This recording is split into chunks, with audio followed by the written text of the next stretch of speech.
Yo tout le monde, c'est Neox Reptile et on se retrouve pour une nouvelle vidéo. Donc une nouvelle vidéo qui sera mes installations. Donc il y a beaucoup de choses qui ont changé et je vais vous montrer tout ça. Donc tout d'abord, on est dans ma chambre. Donc voilà, classique. Et en fait, il y a beaucoup de choses qui ont disparu. Et il n'y a plus que les terrariums de mes Pogona. Donc j'ai mis le terrarium de Pogona, de mon Pogona abricot juste en dessous. J'ai mis une planche. Donc tac, vous voyez la planche avec tous les câbles. Et ensuite j'ai mis le terrarium d'ambre. Tous les deux sont des terrariums de 1,20 m sur 60 sur 60. Je vous montre un peu comment c'est fait.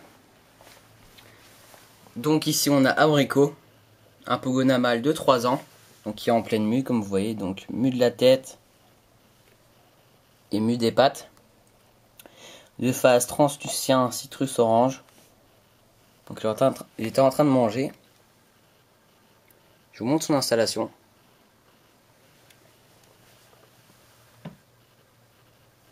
Alors, comme éclairage, nous avons donc une ampoule 100 watts.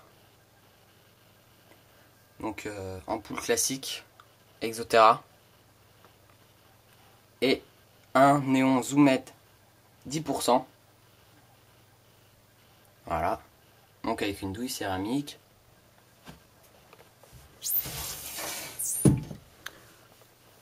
On a une aération haute.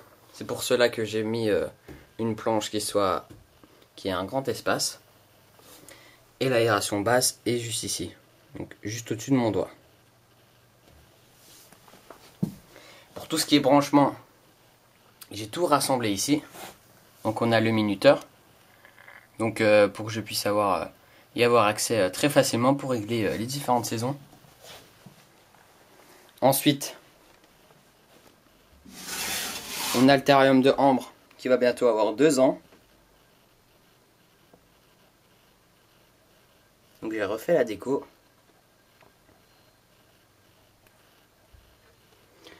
Aération haute, aération basse.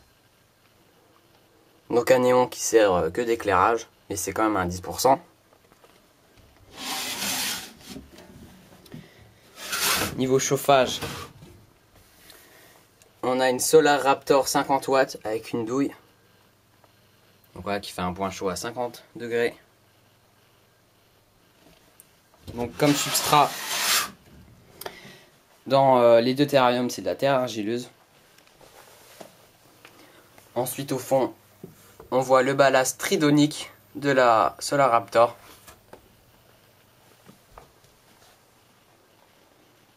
Donc mon Pogona ambre n'a pas de phase particulière.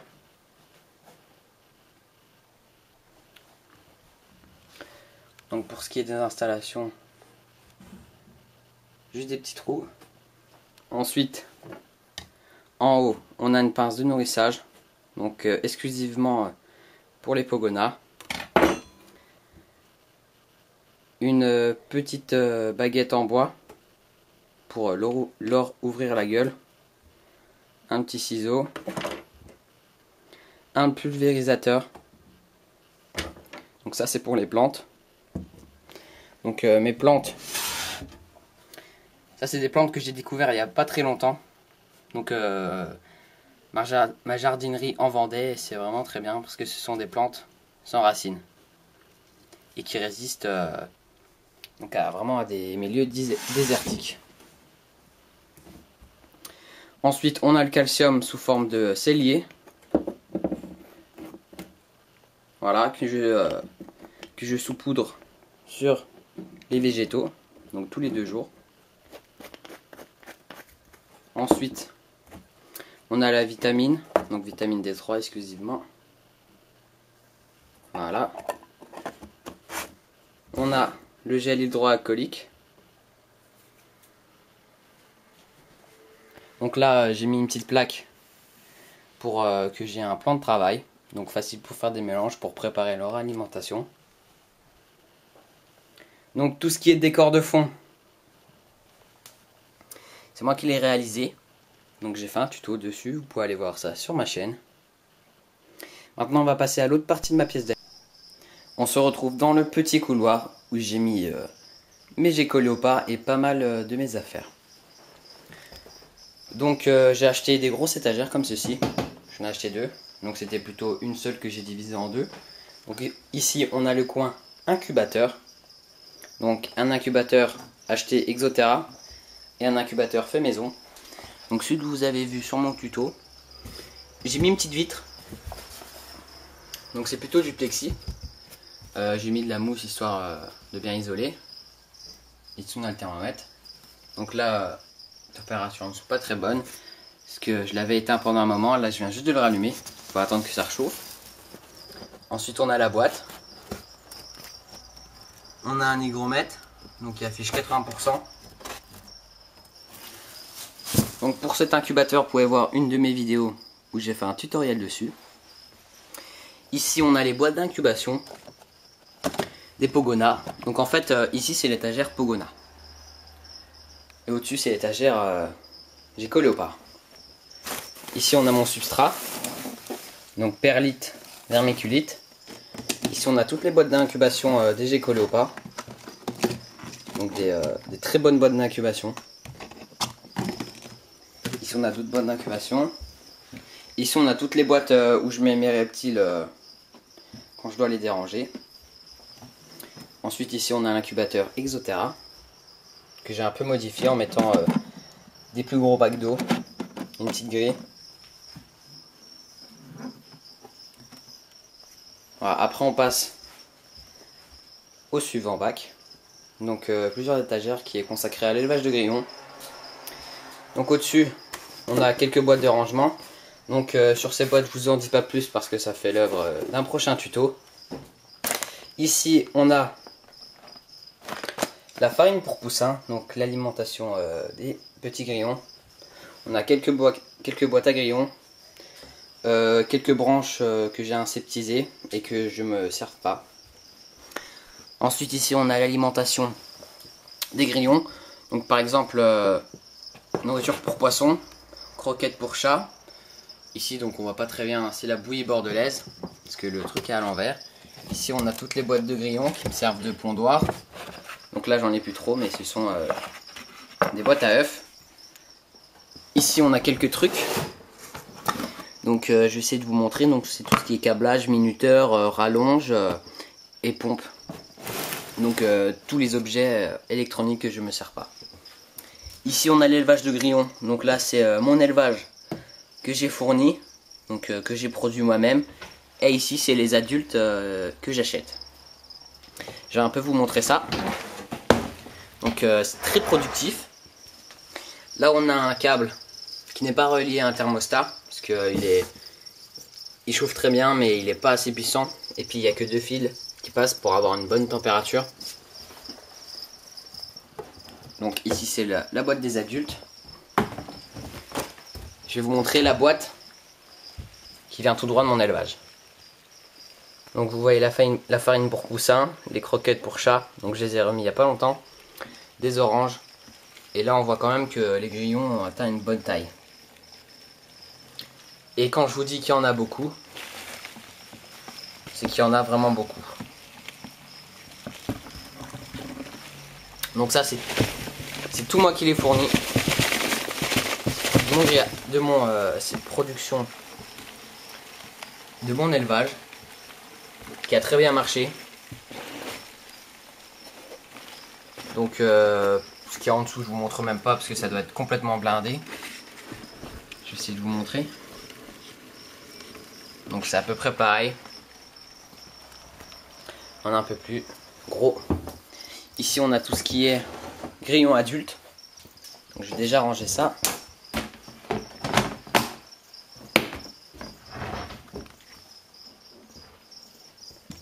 Donc tous les couverts sont bien aérés.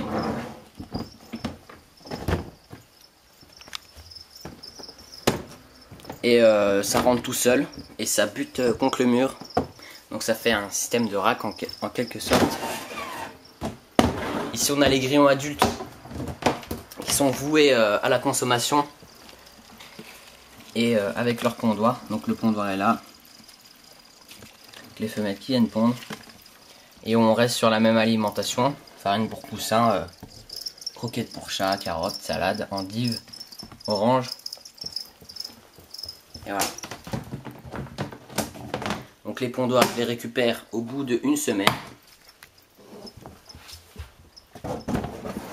et je les mets dans mon incubateur pour 10 jours d'incubation. On attaque. Ici on a la nursery, donc avec un rack voué au bébé. Un rack que j'ai fait moi-même, ou dans une de mes vidéos je vous montre comment bien en réaliser un facilement. Ici juste au-dessus on a quelques terras qui me servent pas. On a mon brumisateur que j'ai fait maison, donc il y a une vidéo aussi dessus, un tutoriel. Je l'ai amélioré, j'ai mis des doubles tuyaux. J'ai amélioré le mini cyclone et avec le ventilo qui est fixé avec des cure-dents, et on peut enlever comme ceci ou remettre. Et les cure-dents sont bien fixés. Je vais vous montrer les bébés. Donc ce que je fais moi sur mes boîtes de rack, je marque la date, donc les phases des parents et la température d'incubation. Donc dans mes racks, classiquement on a du sopalin. J'utilise les boîtes à grillons, je fais un petit trou dedans, je mets du sopalin que j'humidifie. Ensuite, pour la gamelle d'eau, c'est juste un bouchon de lait. Et pour la gamelle de calcium, c'est un bouchon de lait qui est coupé. Donc il y a vraiment un truc très fin qui sert de socle. Les cachettes, ce sont des boîtes d'escalopes. Donc faut bien les nettoyer à la javel, bien correctement, et vous faites une petite entaille dedans. Donc là c'est un bébé issu de l'accouplement de Asia et Junko. Donc c'est le seul de sa portée. Né le 11 juillet. Voilà. Donc ici derrière on voit le système de câblage. Donc câble Lucky Reptile de 6,50 m relié à un thermostat Lucky Reptile Pro, réglé à une température de 34 degrés, mais au final on arrive à 30-31 degrés. Même système. Ici on a un gecko né le 5 juin, donc qui est beaucoup plus gros, donc qui est réservé. Donc celui-ci sera vendu en août. Donc pour tout contact, pour tout achat de gecko léopard, merci de me contacter.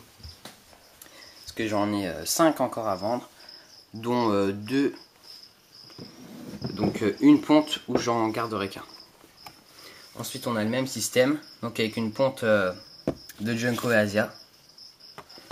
Donc lui il va muer. Donc de phase hypotangerine je pense. On a son frère et sa sœur de la même ponte. Donc ici avec la boîte où il y a le thermostat. Le thermomètre qui est relié au thermostat. Je vais vous montrer un peu comment je l'ai fixé. Voilà. Hop, on va pas les embêter plus. Et ici on a la ponte de Paprika et Sun. Donc voilà. Celui-ci c'est celui que je compte garder. Donc il a vraiment une très belle couleur. On voit bien le carotte taille qui est en train de se former. Et il n'a aucune marque de noir sur le dos.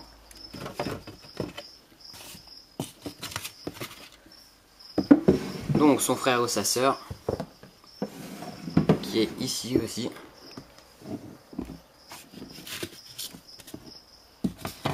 Donc lui est beaucoup moins carotte taille et il a quelques marques noires sur le dos.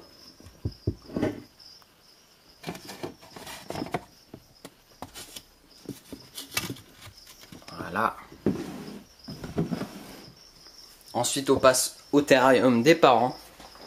Donc j'ai fait une bonne installation. J'ai récupéré le meuble qui avait en dessous du terrarium de Ambre et je l'ai récupéré, je l'ai mis ici.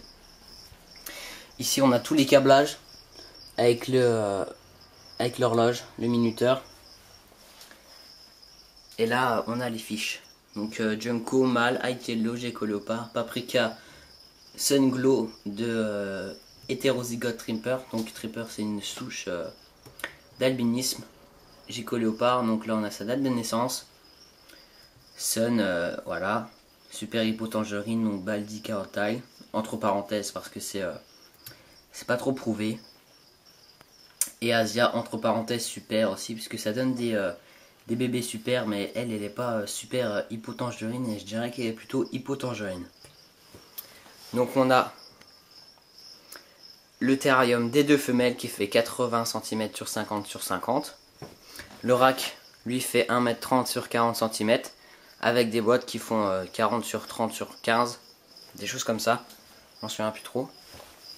On a le thermomètre qui est réglé, donc ici on a 46,4 au point chaud, donc ne vous inquiétez pas, c'est juste parce que le thermomètre, c'est un peu en fer, donc ça prend vite la chaleur, et ça peut monter jusqu'à 50 degrés, alors que vraiment il fait dans les 35 degrés. Ensuite, au point froid, on a dans les 27 degrés. Donc la sonde du point froid se trouve dans la cachette là. La sonde du point chaud se trouve juste ici, juste en dessous le point chaud. Donc je vous montre un peu la déco. Donc je l'ai refaite il y a très peu de temps. J'ai mis plusieurs ardoises, gamelle d'eau, coupelle de calcium. Donc j'utilise du sable comme substrat, mais je pense un peu changer et mettre un truc plutôt naturel. Donc avec du sable, de l'argile, beaucoup de pierres. Je compte faire ça prochainement. Des plantes vertes. Donc des plantes succulentes ou des plantes qui résistent à la chaleur. Pour le point chaud, on a une halogène Lucky Reptile 50 watts. Donc qui est sur un socle Exoterra. Donc on fait un petit trou dans la grille et on colle le support. Donc bien sûr il faut faire un domino avant. Au point chaud, comme ce sont des femelles en période de ponte, on a la boîte humide. Alors la boîte humide, je l'ai réalise aussi moi-même, donc comme le décor de fond. Sur les boîtes humides, je compte faire vraiment un tuto où vous me voyez les réaliser de A à Z avec les boîtes que je vous ai montrées précédemment. On a de la sphaigne humide, donc j'ai changé. J'ai plus de la perlite et de la vermiculite parce que la perlite c'est vraiment abrasif pour les reptiles et la sphaigne c'est beaucoup plus doux et ça absorbe vraiment beaucoup mieux l'humidité. Donc avec toutes sortes de cachettes. Pour les UV, on a une rampe d'éclairage Exoterra avec 2 ampoules 10%. Ensuite, on passe au terrarium de mon mâle. Donc Junko, celui-ci c'était le terrarium de Sun et Asia. Junko qui a une ampoule Exoterra 10% sur un socle, sur une rampe d'éclairage Exoterra. Pour le point chaud, on a une Sun Glow 75 watts. Donc sur un socle Exoterra.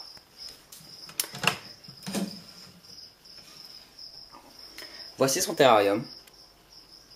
Donc coupelle de calcium, coupelle d'eau. Cachette au point chaud, cachette au point froid, avec de la sphaigne.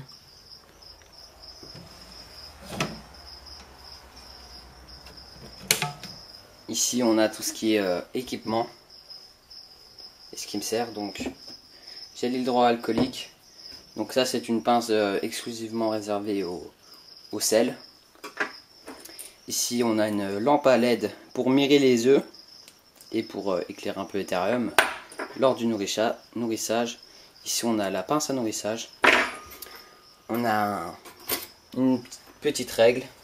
On a mon thermomètre à laser qui marche comme ceci. Vitamine D3. Donc Donc là le sopalin qui me sert de substrat pour les bébés. Mon pulvérisateur pour les plantes. La réserve de calcium de 1 kg. Donc là il m'en reste, je suis au tiers. Donc j'en ai consommé un bon paquet, ça fait 5 ans que je l'ai. Ici on a une boîte où je range tout ce qui est thermomètre, feuilles de paraffine pour les traitements anti-constipation, des coupelles d'eau, donc pour ce qui est un peu le terrarium, pour le rack, et les boîtes d'élevage des juvéniles. Ici on a le terrarium de mon deuxième mâle, donc qui est sans UV, que je compte, je le fais des cures d'UV avec ma Solaraptor pendant 10-15 minutes. Et je compte lui mettre un ballast avec un néon zoomette 10% très prochainement. Et pareil pour le terrarium des 2 femelles où je compte mettre un ballast et un néon. Gamelle d'eau, coupelle de calcium. Donc là j'ai vu qu'il était dans sa boîte humide. Le voici, souche de phase Sun Glow. Petite plante grasse. Donc beaucoup de roches avec une cachette. Ampoule Sun Glow 50 watts.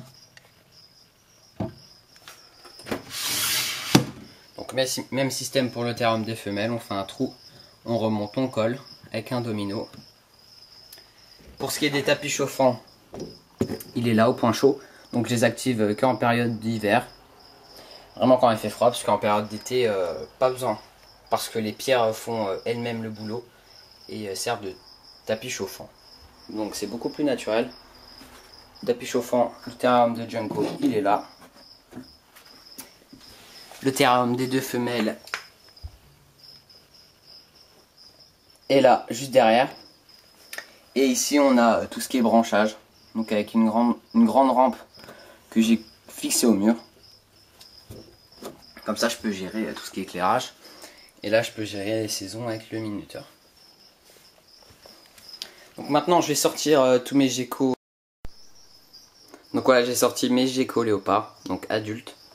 Donc on va pas plus les embêter, je vais juste vous les montrer. Donc avant toute manipulation et après manipulation, on met du gel hydroalcoolique sur nos mains. Ici on a mes 2 femelles, donc Asia, celle-ci, donc de phase hypotangerine. Sun de phase super hypotangerine, donc carotte taille un petit peu, donc ça fait pas complètement la moitié de sa queue. Et Baldi, parce qu'on voit bien, vous voyez les traits là, de différentes intonations de la couleur orange, ça fait des bandes.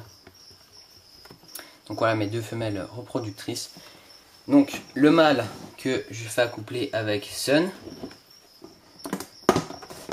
c'est celui-ci, Paprika, donc de phase Sun Glow et de souche Trimper albinos, donc hétérozygote. Je vous les remontre. Faire gaffe qu'ils ne sortent pas. Donc on va pas plus les embêter. Ici on a mon mâle Junko de phase High Yellow que je fais reproduire avec ma femelle Asia.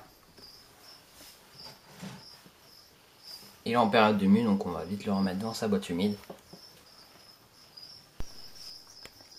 Donc maintenant je vais vous montrer les bébés de mes geckos léopards adultes. Donc ici on a 3 boîtes qui sont consacrées aux pontes de Asia et Junko.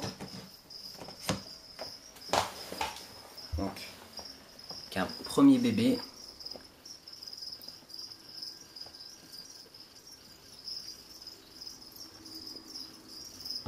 Donc lui est né le 11 juillet, donc très récent. C'est le seul malheureusement de sa ponte, l'autre œuf n'était pas fécondé. Ensuite, on a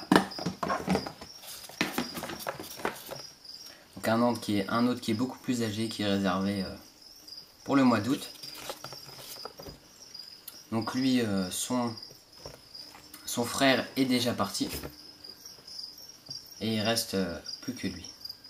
Et son frère était de phase SHT. Ensuite Ensuite là on a une ponte qui a fait 2 SHT ou alors Hippotangerine. Donc un qui prépare sa mue. Donc je vais les mettre au soleil histoire de vous mieux montrer les couleurs.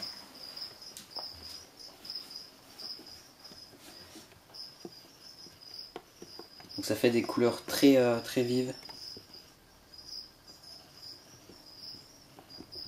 Donc on voit pas très bien. Donc là c'était les pontes de Junko et Asia. Et ensuite la ponte de Paprika et Sun. Donc c'est la seule qui a marché. Je suis pas déçu, ça fait de très beaux bébés. Donc voilà. Donc ils vont plus ressembler à leur père.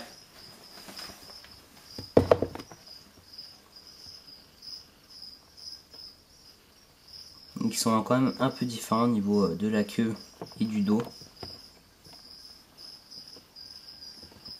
Je compte en garder un sur les deux et c'est celui-ci. Donc l'autre sera vendu. Malheureusement les deux autres aussi là. Celui-ci est réservé et celui-ci est toujours là.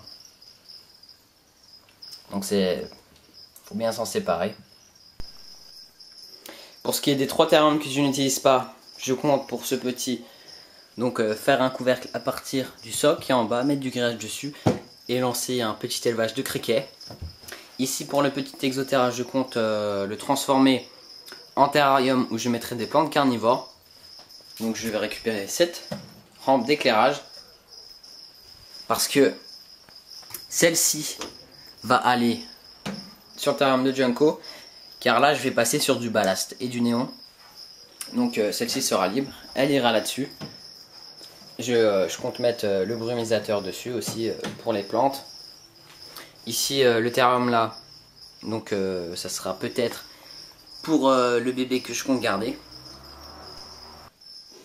Pour ce qui est des ventes des bébés Gecko Léopard, vous pouvez me contacter sur Facebook, sur Skype ou sur YouTube.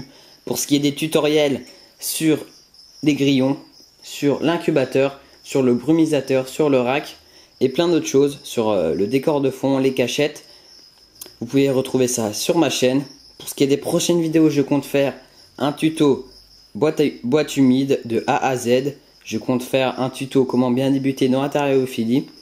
Je compte lancer la foire aux questions très prochainement sur comment désinfecter une branche venant de l'extérieur, une pierre venant de l'extérieur et un substrat. Donc arrive très bientôt. Donc on se retrouve pour une prochaine vidéo. N'hésitez pas à liker ma page Facebook, à m'ajouter sur Skype pour plus d'informations. Donc le concours s'est lancé hier. Donc je compte sur vous pour me faire de très belles vidéos. Vous avez un mois pour peaufiner ces vidéos et vraiment que ça soit un très beau résultat. Et surtout ça dure un mois pour que tout le monde ait temps de faire une vidéo. Par exemple ceux qui partent en vacances. Merci de regarder cette vidéo et n'oubliez pas, abonnez-vous. Allez, ciao!